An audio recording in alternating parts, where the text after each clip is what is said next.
Welcome back to the One Combat channel. Today I'm actually going to be answering a question that I get a lot from people, which is always like, how can I anticipate shots? And that's always a hard one to answer because of the fact that it's very difficult to anticipate shots, especially when you're fighting against a mastermind boxer or somebody that really understands boxing and somebody that will adjust on the dot or on the fly.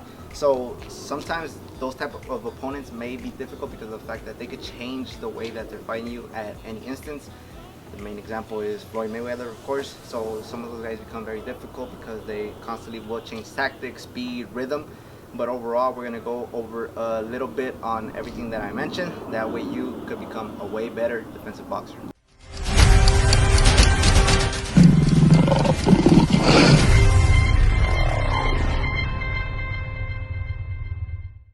So one of the first things to always look out for is, of course, patterns. And I feel like most strikers, most boxers, they actually follow a certain pattern. And if you really think about it, certain fighters, they're sometimes associated with certain punches, and those certain punches always kind of have like a setup to them. So for example, let's say like your opposition's, let's say like their biggest power punch is like a right cross, you get me? But they set it up with a 1, 2, 3. So maybe, you know, you have to understand that after you set the 1, set the 2 or the 3, there's another 2 coming at you, you get me? And depending on whatever defensive mechanism you use, you utilize it, because basically that 1, 2, 3 is like the setup and the pattern that you need to kind of follow, and that setup alone is going to be the thing that's going to basically help him or try to help him to connect that power punch that he's looking for. Or like if you move a certain way and you start to see that he's trying to catch you with a certain punch, then read that, because you want to be a very smart boxer in there as well. You know, maybe feint, you know, and maybe step out the opposite way, but don't be tagged by certain punches that your opposition is throwing over and over and again. You got to make those adjustments on the dot yourself as well, so that way you become a very more aware and pretty much increase your fighting IQ. And it doesn't always just necessarily have to do with like punches alone. Sometimes, let's say for example, I'm here and I throw an uppercut, and you know that every time I throw an uppercut, I basically pivot and then, like, you know, step back or pivot back.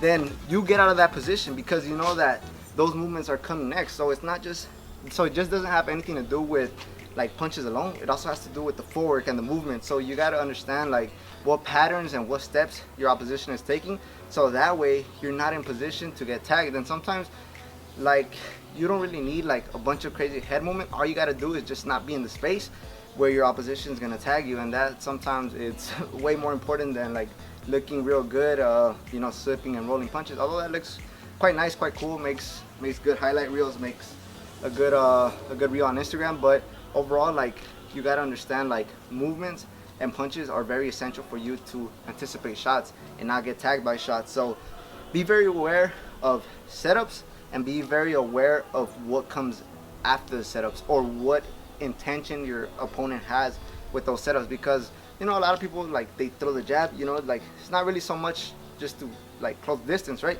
They use it kind of like as a way to blind you, know. It's like if I'm using the jab right here, you know, I basically have my hand on your face, and you know, in this position it's blinding, you get me? Whatever I could do, you know, maybe I could push off of your head, grab a hold of your head a little bit, and then come back with a cross on my own, you get me? So you guys want to understand like what your opposition is trying to set up, what way they're gonna move maybe after they throw a certain punch, certain combination, and of course with certain combination, what exactly is their end goal. So you guys kind of have to get a little bit of a read on that.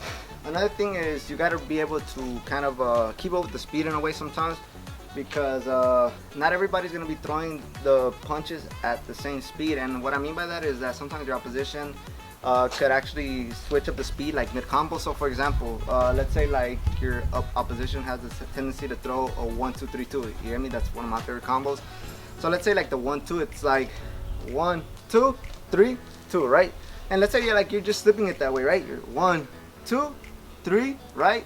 And then, you know, 2, or, you know, catch a 2, depending what defensive mechanism you use.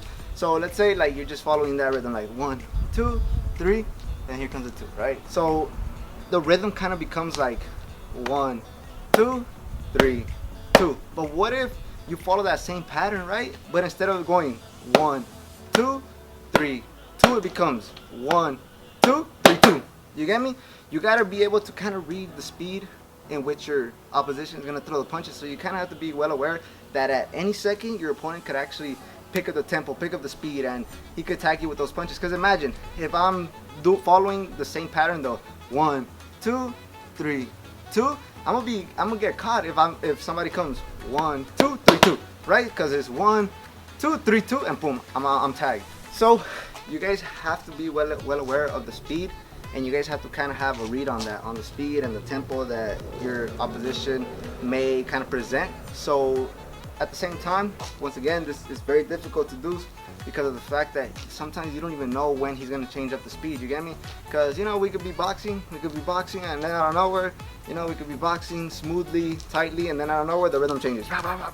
And like I mentioned, a lot of these things, even though they might change in speed and tempo, going back to like my first point, a lot of boxers, a lot of strikers fight in the same pattern. So as long as you kind of like follow the pattern and then change up the speed, you'll kind of be very well aware of what your opposition is going to do. The only problem is being able to time at the moment when your opposition explodes. And you guys have to be able to kind of also have the conditioning to be able to kind of like follow with the speed. Or like I mentioned, you could always get out of the range, get out of the space, you know, and like just overall avoid it altogether. The last thing I would recommend is to pre-anticipate punches, which could be good or bad depending on how basically your opposition reads this. So I actually saw this in a clip by Canelo.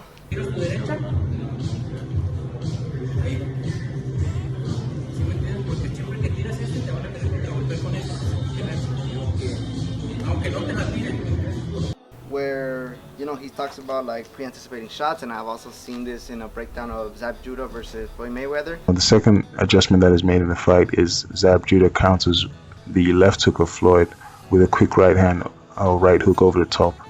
This is truly amazing because you can then begin to see that it becomes a chess match which is unfolding in the ring. Down to Grand Rapids, Michigan against Carlos. So Floyd's going to shoot the left hook and it's going to get countered with a right hook over the top. So as you can see, Floyd comes in, steps in with the left hook, and Judah counters over the top with a quick right hook.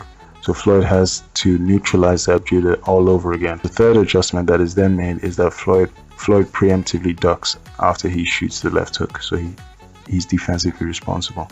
So to avoid the right hook counter, Floyd begins to preemptively duck after he shoots the left hook. So let's take a look. Mayweather 18 out of 30 by CompuBox count. Sent a little left hook. So you see Floyd shoot the left hook.